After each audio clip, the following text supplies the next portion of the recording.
আসসালামু আলাইকুম। সম্মানিত ভিউয়ার্স, আমি Al Kausar health care physiotherapy and Rukaya centre থেকে ন্যাচারাল ফিজিশিয়ান হাফেজ মাওলানা কাউসার আহমেদ পাটোয়ারি। আমরা ধারাবাহিক আলোচনার মাথা ব্যথার আজকে চতুর্থ কারণ নিয়ে আলোচনা করব। এটা খুবই জনবহুল এবং কি এটা শতকরা 15 জন নারীর ভিতরে 5 জন নারীর গড়ে হয়ে থাকে এবং কি 15 জন পুরুষের ভিতরে একজন পুরুষের হয়ে থাকে। এই সমস্যায় অধিকাংশ আমাদের নারী পুরুষরা ভোগেন। এখন এই সমস্যার সবচাইতে বড় একটা কারণ হলো যে এটা কি সাধারণ মাথা ব্যথা না মাইগ্রেন মাথা ব্যথা, এটা বুঝতে আসলে আমাদের অনেক সমস্যা হয়ে যায়। এটা আমরা বুঝতে পারি না।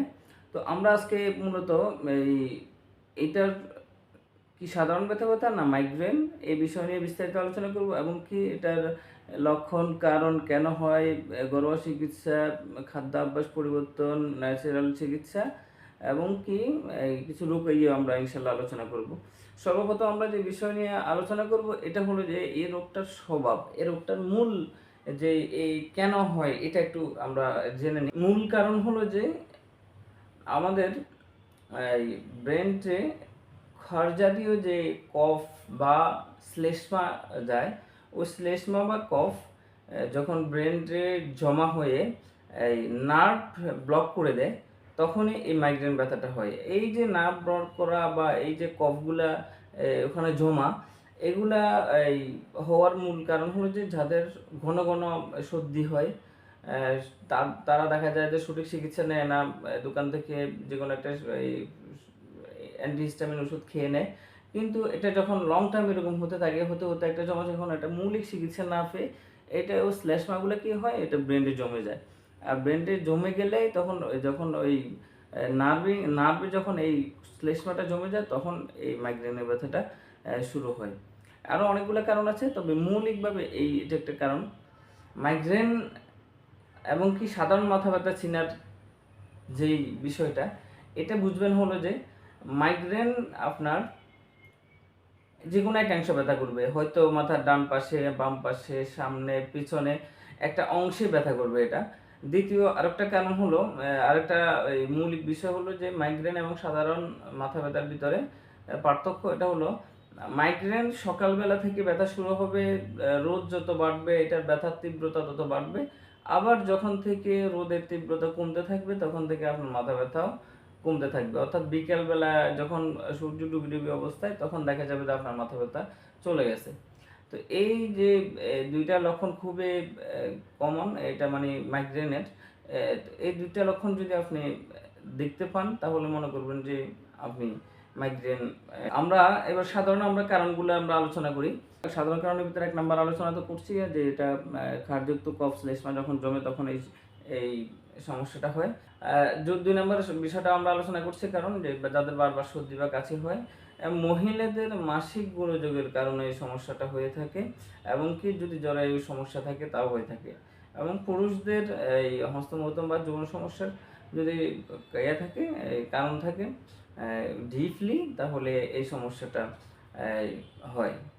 এটার আরও একটা কারণ হলো যে হরমোন পরিবর্তন। এটা বিশেষ করে ঋতুস্রাবের সময় মহিলাদের হরমোনের পরিবর্তন ঘটে, তখন এই এই মাথা ব্যথাটা বা যাদের হরমোন পরিবর্তন বা হরমোনিক সমস্যা আছে তাদের এই সমস্যাটা হওয়ার সম্ভাবনা রয়েছে। বা অতিরিক্ত মোবাইল স্ক্রিন যখন দেখা হয় বা মোবাইল বা ইলেকট্রিক ডিভাইস ব্যবহার করা হয়, তখন এই সমস্যাটা হওয়ার সম্ভাবনা রয়েছে। তো এটার আমরা কারণগুলো জানলাম। এখন আমরা জানবো যে এই মাইগ্রেন মাথা ব্যথার বা শাকিকা বা মাইগ্রেন মাথা ব্যথার লক্ষণগুলো। 1 নম্বর লক্ষণটা আমরা আলোচনা করছি, এটা মাথার এক পাশে ব্যথা করবে। এরপরে আলো এবং শব্দ সংবেদনশীলতা থাকবে, অর্থাৎ আলো এবং শব্দ আপনি সহ্য করতে পারবেন না। এরপরে বমি বমি ভাব হবে, অনেক সময় বমিও হওয়ার সম্ভাবনা রয়েছে মাথা ব্যথার তীব্রতার কারণে। দৃষ্টি সমস্যা দেখা দিবে, দৃষ্টিশক্তি হ্রাস পাবে, এই ঝাপসা দেখা দিবে, চোখে এই আলোক রশ্মি দেখা দিবে, এরকম হবে। ঘাড় এবং কাঁধ এই ব্যথার সময় শক্ত হয়ে যাবে, এটা হাড় হয়ে যাবে।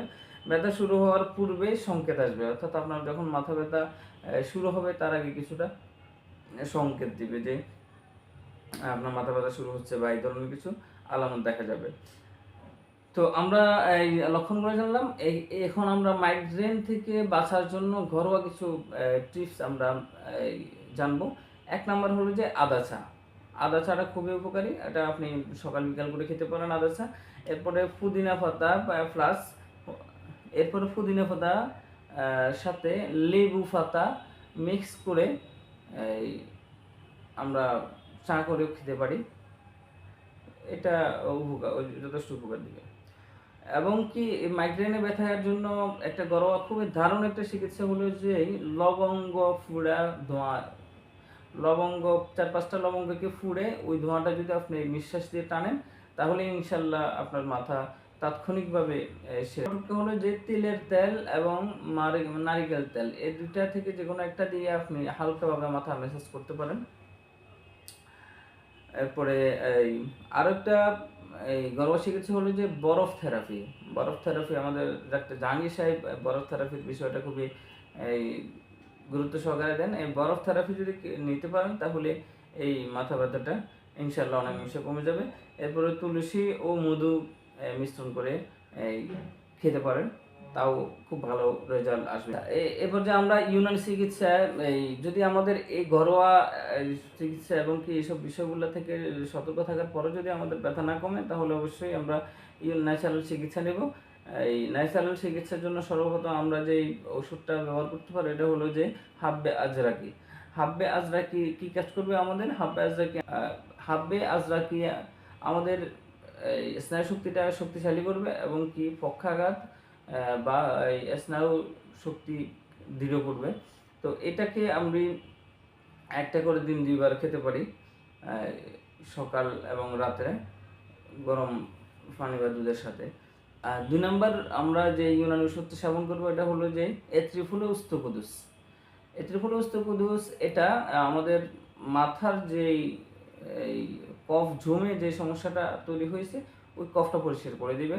এটা খুবই মাইগ্রেনের ব্যথার জন্য খুবই অত্যাবশ্যক একটা ওষুধ এবং কি এটা মাথা ঠান্ডা করবে। আমাদের কোষ্ঠকাঠিন্যর যে সমস্যাটা রয়েছে ওটাও এই এত্রিফুলোস্টোকুদুস ইনশাল্লাহ দূর করে দিবে। এটা খাওয়ার নিয়ম ২ থেকে ৩ চামচ গরম দুধের সাথে ২ বার সকাল এবং রাতে বরফ এটা। ৩ নাম্বার যে ওষুধটা আমরা এই খেতে পারি এটা হলো যে মাজুন উসবা। এটা কি করবে? এটা আমাদের শরীরের বিষাক্ত যেই পদার্থগুলো রয়েছে এগুলোকে পরিহার করবে এবং এটা চর্মরোগেরও উপকার করবে। পাশাপাশি এটা ব্যথাজনিত যেসব সমস্যাগুলো রয়েছে এটাকে করবে, দূর করবে। এটা আপনি ১ থেকে ২ চামচ গরম পানি দিয়ে খেতে পারেন সকালে এবং রাতে। ৪ নাম্বার আমরা যে ওষুধটা সেবন করতে পারি এটা হলো যে শরবত উন্নাপ। এটা খুবই কমন একটা ওষুধ। এটা খাওয়ার ফলে আমাদের কি হবে? এটা খাওয়ার ফলে আমাদের এই রক্ত পরিশুদ্ধ করবে এই ওষুধটা। দ্বিতীয় আরেকটা খুব গুরুত্বপূর্ণ বিষয় হলো যে আমাদের বুক এবং গলায় ঠান্ডা রাখবে। এই ওষুধটা আমরা ১ থেকে ২ চামচ গরম পানি সহ দিন ২ বার খেতে পারি। ম্যাসেজের জন্য আমরা রোগন বাবনা খেতে ম্যাসেজ করতে পারি সকালে ঘাড়ে এবং কি পিঠে বা মাথায়, তাহলে আমরা শীতলতা অনুভব করব। সর্বশেষ আমরা এই মাথা ব্যথার জন্য আমরা যদি রোকাইয়া করতে চাই তাহলে আমরা রোকাইয়া করতে পারি। একটা আয়াত আছে কোরআনের অমকারুল্লাহ আল্লাহু খায়রুল মাকিরিন। এটা মাথায় হাত দিয়ে এটা মাথা ম্যাসাজ করতে পারি এটা পড়তে এবং কি আরেকটা হলো যে মাথায় যে জায়গায় ব্যথা করবে ওই জায়গায় হাত রেখে আউযু বিইজ্জাতিল্লাহি ওয়া কুদরতিহি মিন শাররি মা আজিদু ওয়া উহাজির এটা ৭ বার পড়তে পারি আমরা বিসমিল্লাহ সহিত। এই বিসমিল্লাহ সহ এটা পড়তে পারি এবং কি সূরা ফাতিহা ৭ বার, সূরা ইখলাস, নাস এগুলো ৩ বার করে পড়ে এবং কি সাথে বিসমিল্লাহ ১৯ বার পড়ে পানিতে ফু দিয়ে আমরা খেতে পারি। ইনশাআল্লাহ আল্লাহ তাআলা শিফা আজলা দান করবে। সবাই সুস্থ থাকবেন, ভালো থাকবেন। যে কোনো জটিল ও কঠিন রোগের জন্য অল কাউসার হেলথ কেয়ার হিজাম অ্যান্ড কেয়ার সেন্টারে স্ক্রিনে দেওয়া নাম্বারে যোগাযোগ করতে পারেন। ন্যাচারাল চিকিৎসা, মৌলিক চিকিৎসা, এই চিকিৎসার দিকে ফিরে আসুন। আল্লাহ সবাইকে সুস্থ রাখুন, ভালো রাখুন। আসসালামু আলাইকুম ওয়া রাহমাতুল্লাহি ওয়া বারাকাতুহু।